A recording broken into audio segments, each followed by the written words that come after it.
Hi guys, welcome back to new video. आज के video में हम लोग बात करने वाले हैं एमबीबीएस की नई पीजी की एप्लीकेशन फॉर्म आई है।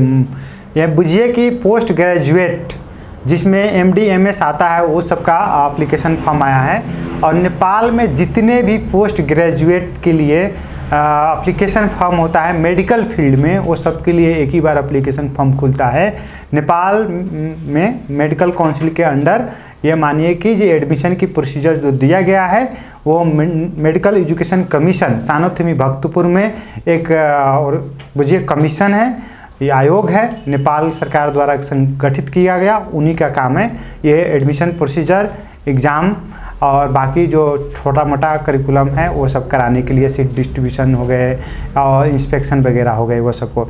तो आज शुरू करते हैं कि एमएससी पीजी MECEE पीजी 2025 या नेपाली डेट में आप बात करते हैं तो 81-82 के लिए जो एप्लीकेशन फॉर्म आया है उसमें आप देख सकते हैं कि एमडी एमएस के अलावा फिजियोथेरापी में हो गए, बीपीएच में हो गए और बाकी जो प्रोग्राम है एमएलटी एमएससीआईटी वो सारे में भी आपका एप्लीकेशन फॉर्म खुला है। डेडलाइन क्या है उसकी डिटेल नोटिस आप सबसे पहले आप मेडिकल एजुकेशन की वेबसाइट पर www.mec.gov.np पर लॉगिन कर आप वहाँ से ऑफिशियल इंग्लिश, अगर आप फॉरेन है तो इंग्लिश में भी पीडीएफ अवेलेबल है। थोड़ा चीज़ है, इन्फॉर्मेशन बुझना चाह रहे हैं, समझना चाह रहे हैं तो आप इंग्लिश वाले पीडीएफ से भी हेल्प ले सकते हैं, लेकिन फॉरेन वाले के होने से उसमें फॉरेन के लिए ज़्यादा डिटेल्स में है, लेकिन नेपाली के लिए थोड़ी बहुत सरफेस में आपको रिलेट कर सकते हैं। लेकिन नेपाली में भी वहाँ पर एक पीडीएफ अवेलेबल है जो आप डाउनलोड कर एज ए नेपाली स्टूडेंट्स मज़े से पढ़कर समझकर बूझकर अपना एप्लीकेशन फॉर्म फिलअप कर सकते हैं। तो डेडलाइन देखेंगे तो पूछ 7 तक है, 2081 पूछ 7 तक आपकी डेडलाइन देखने को मिलेगा। जिस डेडलाइन के हिसाब से आपको एज ए नेपाली आप एप्लीकेशन फॉर्म डालते हैं तो वही आपको सिंगल पेमेंट बोला जाएगा, 5000 रुपया नेपाली करेंसी लगेगा। और उसी में इंग्लिश डेट अगर करते हैं तो आपको 2 दिसंबर 2024 तक की आपको सिंगल पेमेंट में लगेगा, वो 5000 रुपये Nepali as a Nepali student. और एज अ फॉरेन आप दिसंबर 2 2022 तक अप्लाई करते हैं तो 8000 रुपये Nepali as a foreign students. देखा जाए तो पीजी में कुछ ज़्यादा नहीं चार्ज किया जा रहा है फॉरेन स्टूडेंट्स के पर्सपेक्टिव में, क्योंकि एमबीबीएस में भी फॉरेन स्टूडेंट्स के लिए 8000 ही नेपाली रहता है। लेकिन वहीं पर पीजी के देखा जाए, पीजी के को रिलेट किया जाए एमबीबीएस से तो आपको 1000 रुपया एक्स्ट्रा चार्ज कर रहे हैं medical education commission application form में। और उसी में आप देखेंगे किसी लेट फ़ी या डबल फी में भी पेमेंट के लिए उपलब्ध कराया गया है 1 वीक का एक्स्ट्रा टाइम, कि अगर कोई बच्चा मिस करता है तो वो डबल फी या लेट फी में पूछ 14 तक 2081 तक आप वो अप्लाई कर सकते हैं। जो 5000 की जगह पर आप 10,000 रुपया पे कर 4 बजे तक टाइम ड्यूरेशन है। और उसके बाद एप्लीकेशन फॉर्म की डेडलाइन बढ़ने की कोई संभावना नहीं रहता है, और एप्लीकेशन फॉर्म बढ़ते हुए भी डेडलाइन हमने नहीं देखा है बार बार, तो इसलिए भी आपको केयर होना है। उसी तरह से एज अ फॉरेन अगर वही इंग्लिश डेट में बोला जाए तो दिसंबर 29 तक 2024 तक अगर अप्लाई करना चाह रहे हैं एप्लीकेशन फॉर्म लेट फी में या डबल फी में, तो उनको 8000 की जगह पर 16,000 रुपया नेपाली या वो यह बोला जाए कि 10,000 रुपया इंडियन देकर पे कर सकते हैं। अब आते हैं एप्लीकेशन फ़ी हो गई, नेप्लीज के लिए 5000 रुपये नेपाली है, फॉरेन के लिए 5000 इंडियन है, या उसी को बोला जाए तो 8000 रुपया नेपाली लगेगा, लेट फी में तो डबल लगेगा। मोड ऑफ पेमेंट अगर बात करते हैं तो कनेक्ट IPS है, कार्ड है, ई सेवा है, खलती है, और ऑफलाइन में आप बैंक में भी हिमालयन बैंक की ब्रांच से जाकर या हिमालयन बैंक की जो भी शाखा है आपकी नियर बाई में वहाँ भी ऑफलाइन में जाकर पेमेंट कर सकते हैं। वहाँ से आपको ट्रांजैक्शन ID या ट्रांजैक्शन नंबर बोला जाए, उसी को आप वाउचर बोलते हैं, वाउचर नंबर भी आप वहाँ पर रखकर अपडेट कर सकते हैं, लास्ट के 6 डिजिट उससे भी आपको हो जाए, कोई दिक्कत नहीं है। फॉर्म फिलअप करने के लिए सबसे पहले आपको जाना पड़ेगा https://entrance.mec.gov.np अपने ब्राउज़र पर लॉगिन करना है। वहाँ पर आपको एक छोटा सा यदि आप ये इसमें एक और बात नोटिस करने वाला है, अगर आप लास्ट ईयर भी MSc PG का एप्लीकेशन फॉर्म रजिस्टर किए थे मेडिकल एजुकेशन की वेबसाइट पर, तो आपकी यूज़र नेम एंड पासवर्ड आपको पता होगा। यूज़र नेम एंड पासवर्ड नहीं पता है तो आपको पता है कि जो ईमेल आपने यूज किया था लास्ट टाइम वही ईमेल ही आपका यूज़र आईडी है, तो वो यूज़र आईडी रखिए और बढ़ जाइए। अगर पासवर्ड भी फॉरगेट है आप तो आप फॉरगेट योर पासवर्ड पर क्लिक कीजिए, आपके ईमेल में एक OTP जाएगा। OTP जनरेट होने के बाद उसको, या लिंक जनरेट होने के बाद उस पर लिंक पर क्लिक कीजिए एंड वहाँ पर फिर से अपना पासवर्ड क्रिएट कीजिए और आगे बढ़िए।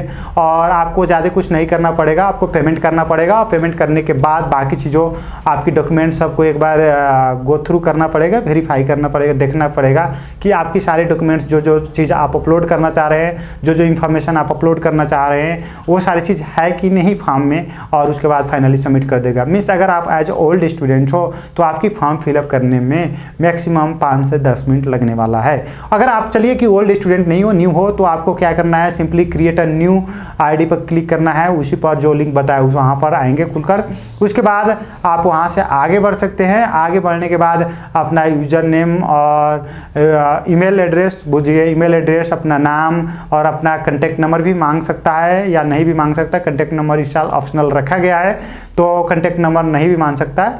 उसके बाद आपको आगे बढ़ सकते हैं और उसके बाद आपको जैसे रजिस्टर करेंगे आपके ईमेल पर एक लिंक जाएगा, उस लिंक पर क्लिक कीजिएगा।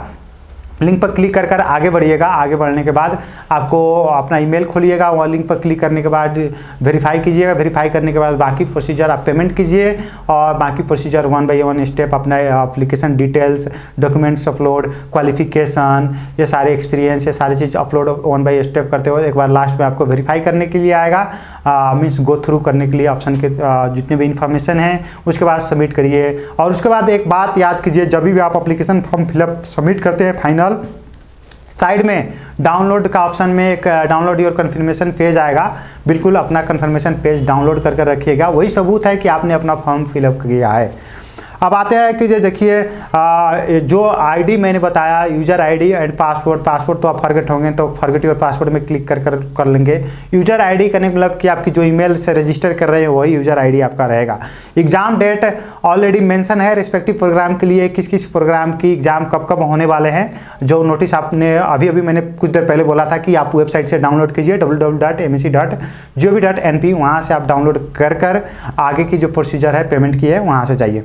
अब एग्जाम सेंटर की बात करते हैं तो इसमें भी आप ये देखेंगे कि एग्जाम सेंटर ऑलरेडी नोटिफाई किया गया है मेडिकल एजुकेशन की कमीशन के द्वारा कि एग्जाम, जितने भी एग्जाम होने वाले हैं पीजी के, वो सारे exam with in Kathmandu valley में होने वाले हैं।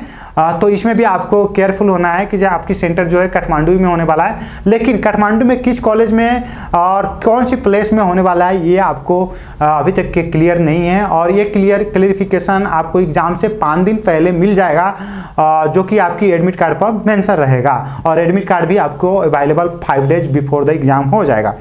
अब आते हैं फिर से करने मतलब कि फॉरेन स्टूडेंट्स के लिए देखिए, काउंसलिंग में नेपाली स्टूडेंट्स के लिए ऑनलाइन ऑप्शन भी होता है और ऑफलाइन भी ऑप्शन होता है, लेकिन फॉरेन स्टूडेंट्स के लिए सिर्फ ऑफलाइन काउंसलिंग होगा या ओपन हाउस मैचिंग बोला जाता है, या उसी को आप इंडिया के काउंसलिंग के टर्म में समझे तो स्टे वैकेंसी राउंड जो आपको होता है उसी तरह से फर्स्ट और लास्ट आपका एक ही बार में होगा। अगर आपको कोई प्रॉब्लम है तो आप हॉटलाइन नंबर दिया गया है मेडिकल एजुकेशन कमीशन के द्वारा 016639413 जो नंबर है उस पर आप कॉल कर संपर्क कर सकते हैं। फिर से मैं नंबर बोलता हूँ 016639413 या एक्सटेंशन नंबर 13 याद कीजिए, नंबर तो आपको नोटिस में मिल ही जाएगा। उसके बाद आते हैं आज की एपिसोड में, जो एप्लीकेशन फॉर्म है पीजी के लिए वो कंप्लीट हुआ। अगर आपको कोई भी टेक्निकल में टर्म में फॉर्म फिलअप करते वक्त कुछ समस्या आ रहा है या वो पेमेंट के रिलेटेड हो या कुछ आप नहीं समझ पा रहे हो टेक्निकल की रिलेटेड, मैं फिर से बोल रहा हूँ टेक्निकल के रिलेटेड कुछ आ रहा है, क्योंकि मैं MBBS नहीं पढ़ा हूँ, आप डिग्री क्वालिफिकेशन में जाएंगे तो मैं नहीं बता सकता हूँ, नहीं हेल्प कर सकता हूँ। लेकिन अगर टेक्निकल कोई भी आपकी प्रॉब्लम आ रहा है पेमेंट में, फॉर्म फिलअप करते वक्त, डॉक्यूमेंट अपलोड करने में, फ़ोटो वगैरह में, इस तरह के लिए तो आप बिल्कुल मुझे कांटेक्ट कर सकते हैं। मेरा नाम अभिषेक यादव है, आप देख सकते हैं यहाँ पर मेरा व्हाट्सअप नंबर है, व्हाट्सअप कीजिए। और आप थोड़ा, अगर मैं इमीडिएटली रिप्लाई ना कर पाऊँ तो थोड़ा पेशेंस रखिएगा, मैं 100% रिप्लाई करूँगा। डिले हो सकता है लेकिन मिस नहीं हो सकता। See you soon next video, take care, have a good day, all the best.